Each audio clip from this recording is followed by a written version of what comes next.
Hey, what up, peeps? Welcome back to the flip side. I've returned from my birthday hiatus. I'm not sure how many videos I'll be doing for this remaining month, because I'm always busy during the holidays. So, I wanted to talk about something that's been on my mind for a while, and it's what? Who's going to be the new Sub-Zero?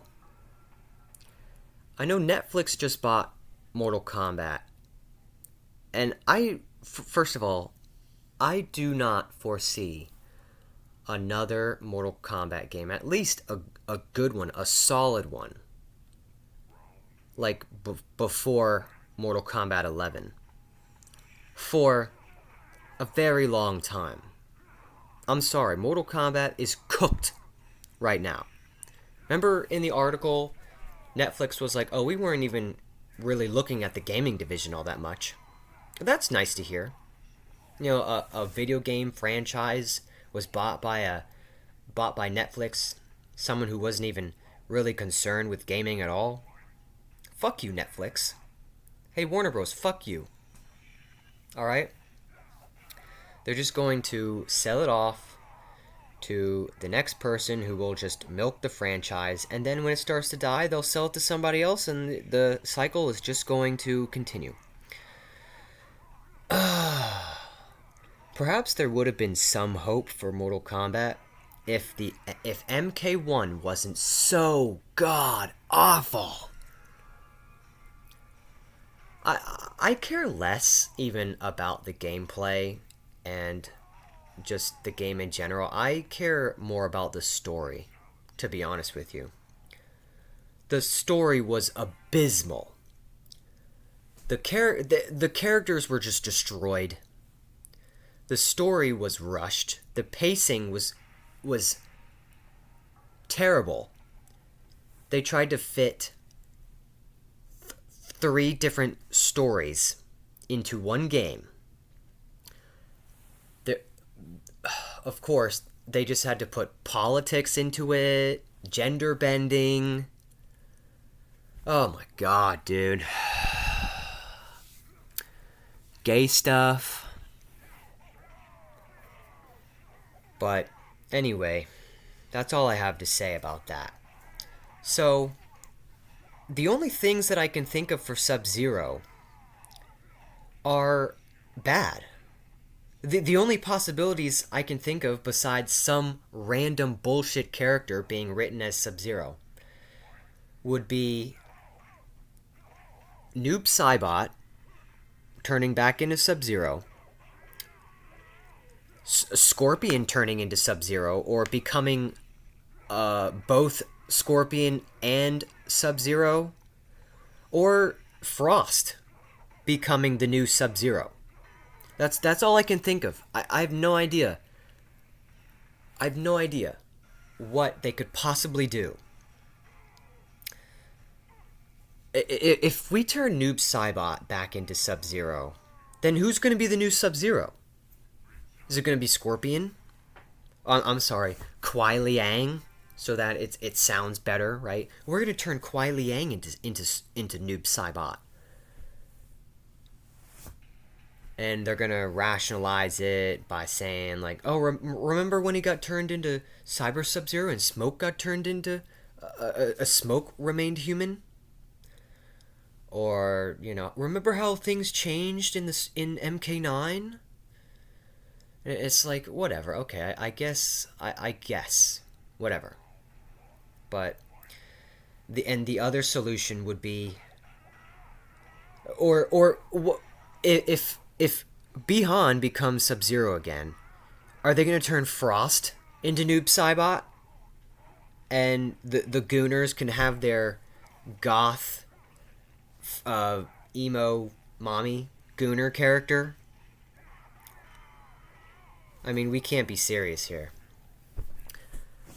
And the next possibility would be that since Kuai Liang is Bi-Han's brother, that because they share the same blood, that Kuai Liang unlocks his cryomancer powers, and now he's like a mix of fire and ice.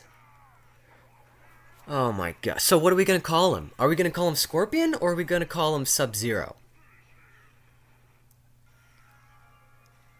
And so the next possibility, and this is probably the worst, would be to turn Frost into the next Sub-Zero. And so we wouldn't have Frost. You know, Frost is actually a fan favorite character to, I'm sure, more than a few, especially after MK11, which MK11 Frost was such a perversion of the original Frost. They turned her into a cybernetic Frost, or a half cybernetics and half human, which to me it is a total perversion, which is a total just terrible version of Frost. That wouldn't even be the type of thing Frost would do. Wasn't Frost's motivations like, oh, I'm gonna take over the Lin Kuei, and then we're gonna destroy Scorpion, or we're gonna destroy the what remains of the Shirai Ryu, and then we're gonna make the Lin Kuei great again. We're gonna return to what we were before. What we were before was not anywhere cybernetic related at all.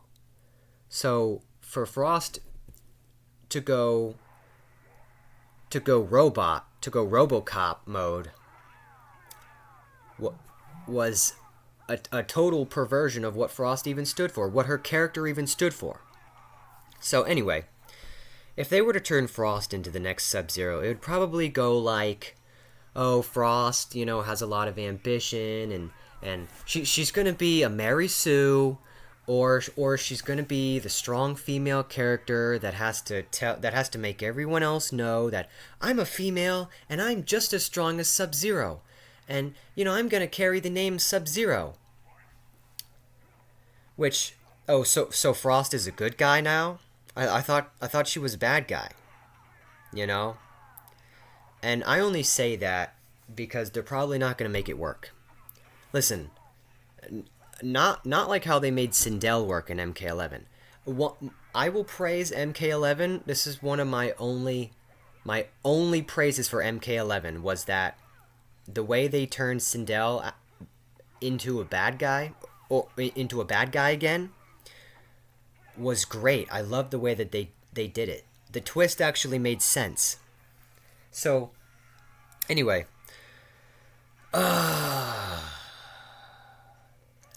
Sub-Zero was the only character to be in every single Mortal Kombat game.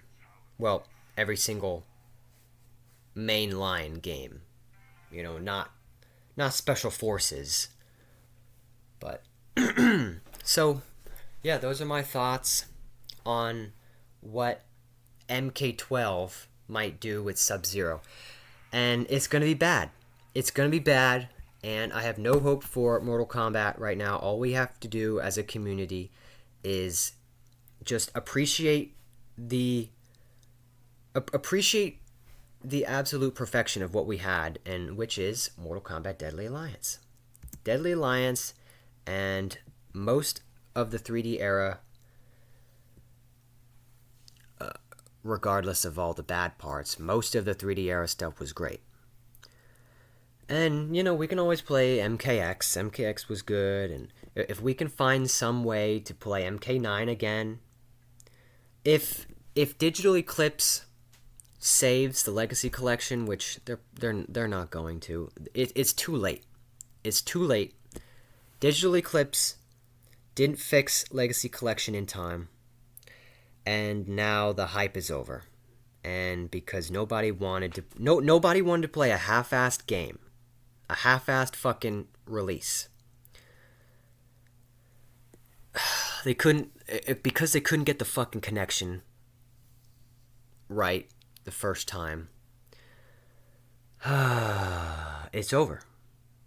So, This was a very depressing return to my channel, but I feel like I just needed to get those words out to whoever might hear it. I feel like MK Tom Brady right now. He was so right about a lot of things. He still is, and nobody likes to listen to him. But anyway, hope you guys enjoyed. And with all that said, I'll see y'all next time back on the flip side. Peace out, everybody.